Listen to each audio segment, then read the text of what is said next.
Hello, my crafty friends. Corrine here from Corrine Crafts. I hope you are well. Well, today's card is a really quick make. I need the card for tomorrow. So I have put this together using some elements from a previous signature collection that I've got. But I'm sure if you've got little house dies or if you've got little wooden embellishments, anything like that, you'll be able to do this. If you don't have house, if it's not for a new house, maybe this could be a new baby and you could put little baby elements on there. It's entirely up to you. It's really versatile design. You can see it's just white and craft and nothing else. I think I should show you how I made it. I don't know how much pressure you put on yourself because people know you make cards, to make sure that you have either a stash of cards or when you need a card that you make one yourself.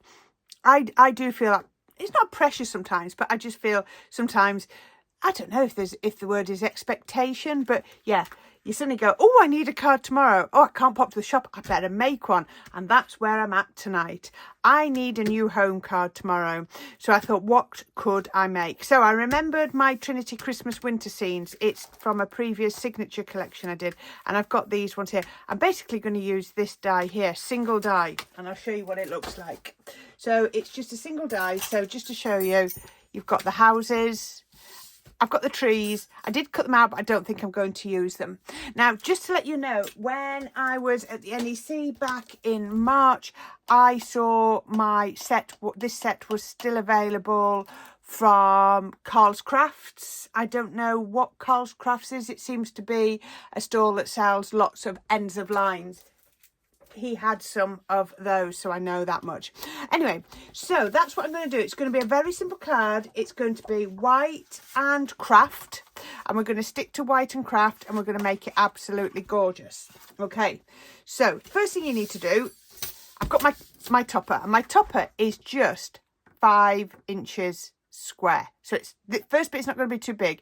The card's going to come out at 7 inches. Now, if you're in the US and you like to use rectangular cards, this would work lovely as a rectangular card as well. I'm going to put that to one side for a minute and show you. When this is cut out, it cuts out like this because it was designed to be cut in an aperture, but I've actually used it more as a standalone die. Now these ones, and I've just trimmed it down, the tree cuts out like that. I don't think I'm actually going to use it after all, but you can cut these out of craft or white. I've just been trimming them down so you can see on here. So I've got them just like that. So I've cut out, so this is from, that's come from there and from there, look, because you can tell from the doors are on the opposite sides, and then I've got the whole thing here. Now I've already started to trim them down, so all I've done is I've trimmed them down, just make sure you can still see that, into the 3 little component parts. We're going to do a little bit more. So all I need to do, so I want the white one, which is this house. I don't need that tree. So all I do is I just cut it on those lines. Now remember, like I say, these were designed to go in apertures, but you don't have to use them. And that's what I love, is when you buy something that's got versatility. So I've cut out the white one. I've already trimmed that one down. So I've trimmed that one down. And this one, now I did and ah about having the tree on, but because I only want my card topper to be 5 inches, it was getting a little bit close. So all I do, keep my scissors along the roof line and cut to there, and you'll never see. Take them in, scissors along the edge of the house, and then just trim down like that. And then I'm going to cut along there. Now I can just see one of the little notches, so I'm just going to go in and remove that. Okay, so all I would do, and I've already started it on these because obviously you don't need to sit and watch it too much, is I'm building them up. So this has got 3 layers on, and I thought 4 layers would be perfect. So all I'm going to do is get my tacky glue.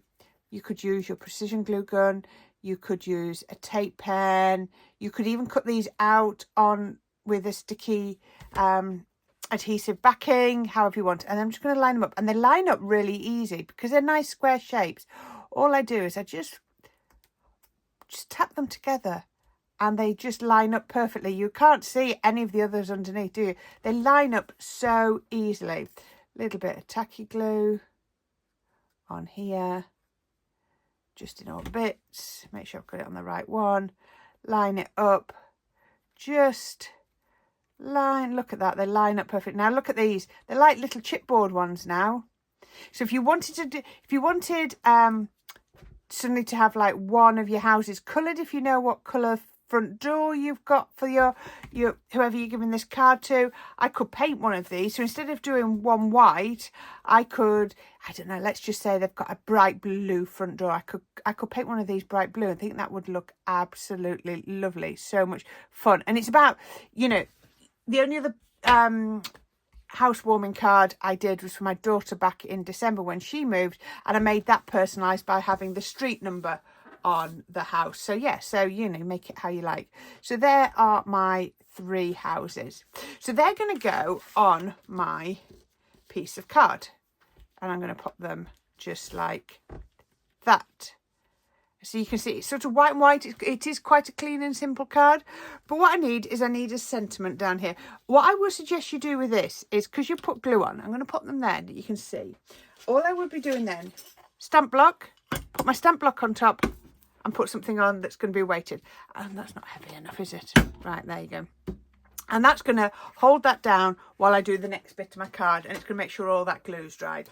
So while that's drying, I'm going to have to move that out of the way, otherwise I'm not going to be able to get everything in camera. But I can keep that on there. I have got scoreboard, and I've got my card. So I want to be on the back of my card, and I'm going to pop it right up to the edge. It doesn't matter which edge you do, as long as you're consistent. So I'm going to pop it back up to the edge, and then I'm going to find the 3/4 inch mark. So that, and not the 3/8 inch mark, sorry, not 3/4, 3/8. That's not the right one. I want to use this one with quite a small nib or a sharpie bit. So 3/8, and I'm going to take that and I'm going to come down here, make sure it's nice and tight. I'm going to jump a little bit, and then I'm going to come down. Hopefully you can see this. And I'm going to come down to not quite the bottom. I'm going to turn it round. I'm going to find 3/8 again, down to my card, jump a little bit, and then I can come down. And that's going to hopefully join it. Oh, that's a good guess. That was a good guess. 3/4, 3/8. You can put whatever size border here you want. Down. Oh, good guess again there. I want to just extend it a bit too far, that one, because I want to show you how to correct it. Turn it round. 3/8 is there. Now I've got this pretty accurate every time. I've managed, no, thought I'd managed to, let me make it so that one of these, look, that one's gone over. So can you see on here, I have gone a lot further than the join. All you need to do is turn the card over, put it in, and then just press it back down into the groove. So that will give me a gorgeous embossed, there you go, look at that. I've got a lovely embossed square on there. If you want to go a bit harder, I sometimes try not to do it too hard the first time while I'm just getting it all lined up. Going with your pointy edge of your score tool. You know, you can get it to be as much of an emboss, so you can be like a 2D, well, 2D, or it's not 3D because it's only one height, but you know what I mean. You can have a much more visible emboss. There we go. And then when I turn it over, look at that. Can you see? I've got that lovely embossed line. I haven't got an embossing folder that does that, so I'm going to make it work. So the next thing I want to do, I want to get my sentiment on. And I'm using this one, Everyday Sentiments, and I'm going to use congratulations and new home, because that's what it is. So let's put my card in. I'm going to put that in there. I'm going to put that onto there, and I'm going to get this second magnet, and I'm going to pop the second magnet down there. And I will just want to make sure my stamp's clean. Right, so I'm going to put new home on first, and I'm going to put them up towards that score line. So I'm going to put that there. That's not straight. Can you see? Hopefully you can, yeah. Put this there. I mean, I joke about, you know, the pressure, but it is lovely to be able to give somebody a card that is unique. I mean, it always sticks in my mind when my daughter gave birth to my twin grandsons. Obviously, twin new baby cards are limited. And she had 8. She was so lucky. She got so many lovely cards, but she had 8 of the same card because twin boy cards are limited. Right. Versifying Claire, this is in Fallen Leaves. Yeah, so by making your own card like I'm doing now means it's going to be the only one on the mantelpiece that looks like that, and I think that's a bit special. You can make it personalised. As I said before, when I did my daughter's, I incorporated the number of the house. You know, you could put initials on. It's whatever you want. So I'm just pressing that onto there. Oh, my seat could do with it. And I can see there's still a bit of ink left on there. There we go. Congratulations, new home. So that's how I want to do that. I'm going to take that out of there. So what we need to do next is I'm going to mat and layer this. So I'm going to mat and layer my 5-inch piece of card onto a piece of card that's just shy of 5 1/4. So let's put that onto there. Oh, come on, ink. Oh, ink? Glue. That's glue, not ink. Dear me. So put that on like that. Tacky glue is good for this because it doesn't ruffle up regular card. So this is just regular stamping card. There's nothing special about this because I'm not doing anything fancy with this at all. So we can put that on there, making sure my border is nice and even. There we go. Have I got that even? Yes, I have. Couldn't see. Okay, so what we're going to do is let's reveal our houses. So that our houses don't appear to be floating, because if I put them on like this, they're just sort of floating, aren't they? You can put them however you want, whichever way you want. So what I thought is I need to anchor them down. So sticking to the craft, I thought I would put some twine on. So let's turn it over and get a little bit of red liner. Let's get a couple of bits of red liner. Well, they're quite big bits, but it's absolutely fine. Right, so I need to make sure. So I want it here and here. There we go. Those are big bits of red liner, but it's fine because my next layer is going to be flat. I'm going to take that off. Now, if this was much bigger, I would cut the string rather than wrap it round. But this is only 5 inches, so by the time you've done it, it's probably not worth cutting. So I'm just going to do some wrapping. So I'm going to start it about here, you can see, and I'm just going to, that's a bit high.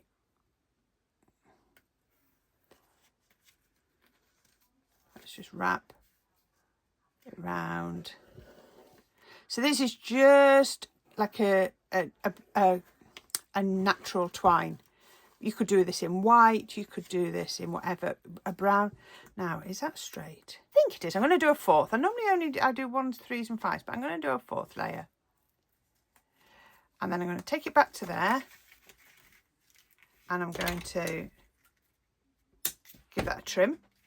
What you can then do, get that like that. If you want that to stay, a good thing to do is just get another piece of red liner. Find my end. I know there's an end here because we've just been using it. There it is. Get another piece of red liner over here, and then we can just put that over the top. I don't think I am going to be able to put this on flat. What I can then do is get a piece of twine, come through here. I think I just cut this a little bit big, but never mind. I can cut that. As I often say to you, put a little blob of tacky glue on, and then you know it's not going to come untwined. So what I would probably do is while that's drying, I'll just get a piece of low tack tape, just like that. Oops, just there, and put that on like that. And that's going to make sure that that dries coming down, and that'll be perfect. So while that's doing, now I was going to put this on flat because I've actually put adhesive on the next layer, but I can't. That's too raised. So I need my Sticks to foam roll, and I'm going to do them this way, just like this. And you'll see why in a minute, because I've actually put foam tape on the next layer in the opposite direction. And I often talk about this, is when you're putting more than one layer of foam tape on, you need to make sure they all go in opposite directions. You know, like a almost like as if you were weaving. That one can go there, and that one can go there. And this hopefully is at just roughly the similar sort of height to the string. So that means that when it attaches to the card, it'll attach nice and flat. If I tried to put this on flat without the foam, what's going to happen is it would be lovely and flat, and then it would have a bulge, a silly bulge right where the string goes across. Okay, so I don't use my regular tacky glue. I use the one with the green bands on because that's got PVA glue in, and that's what I like to pop on. So just like I say, with the PVA glue works best, I think.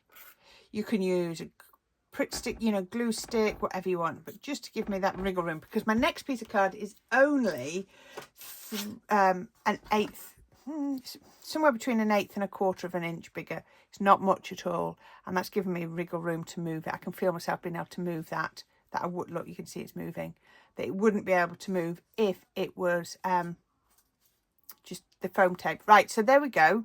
So do you know, remember the foam tape went across. Oh, I've just put that on the wrong way around. This is why I like the glue. Right, I just did that wrong. So we don't want it, we need the foam to go in those directions so that it crosses over. You see, this is why I do these things, so that I can correct them when they go wrong. It's always better when things go wrong, so we can show you, isn't it? She says through gritted teeth. There we go. Right, that's better. Now I can feel, now if I'd have kept that the same way, the foam tape would have slotted in between each other and we'd have had lumps and bumps. Don't worry, this is going to take this tape off and it'll sit flat in a minute. There we go, that's perfect. So I've now got another set of foam tape, which if I'd have thought on, I'd have only had one, but I haven't, I've got two. So we'll go with it, we'll live with it. Back off there. We're going to do exactly the same, just in case we make any more mistakes. Bit of wet glue on the back so that I've got time to wriggle with these. Now the person that's going to have this card, I'm going to be giving it to tomorrow as I'm making this. Obviously it takes me a couple of days to edit these, so I know the person will have received this.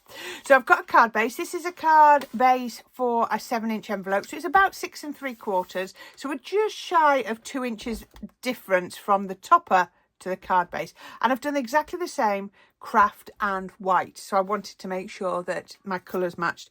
And I'm going to pop this on here, and you'll see the nice thing is we've got really skinny layers, and then we've got this nice big chunky layer, and that's the look I was trying to go for.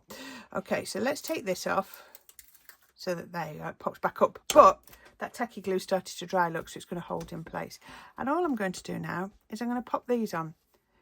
Now what I need to do is I need to find the middle of my card, and I'm actually going to pop those sitting on there, I think. So let's pop a little bit of tacky glue on the back of here. If you start at the middle and then do them either side, you know it's going to be all equally spaced. So where's the middle?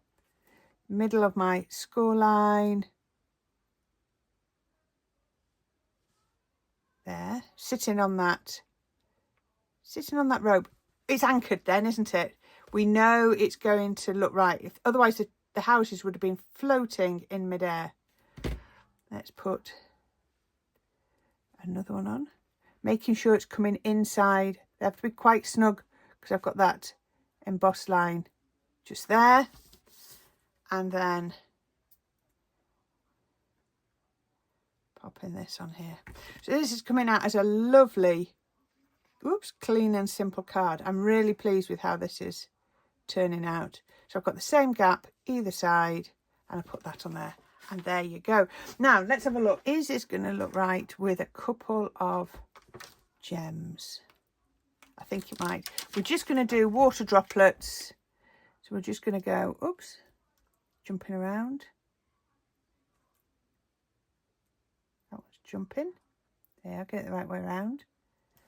We can put, they're jumping around, are these? There must be a lot of static on these.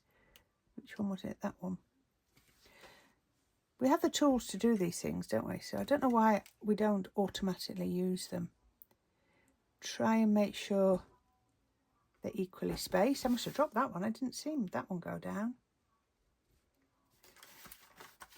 1, 2, 3. I think I need a couple more underneath at the bottom. 4.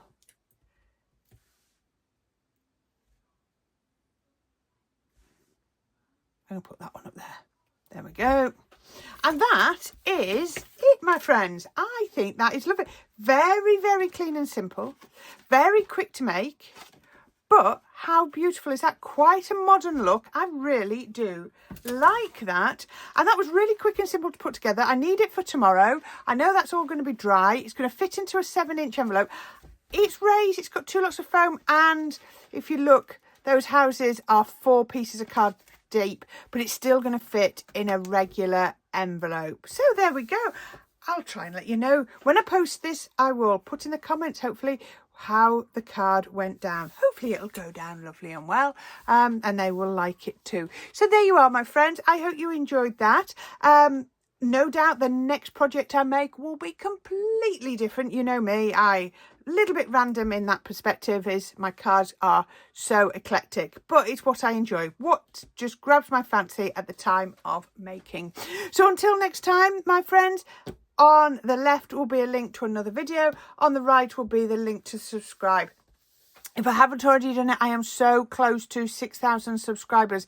If anybody who hasn't subscribed can subscribe and click on that and get me over that 6,000 subscribers threshold, I would be eternally grateful. I can't believe how much my channel has grown just this year alone. I really, really am loving it. And I'm so glad you are all enjoying the videos. If you haven't got my signature collection, any little house dies, there are so many on the market. I'm sure you'll be able to find some.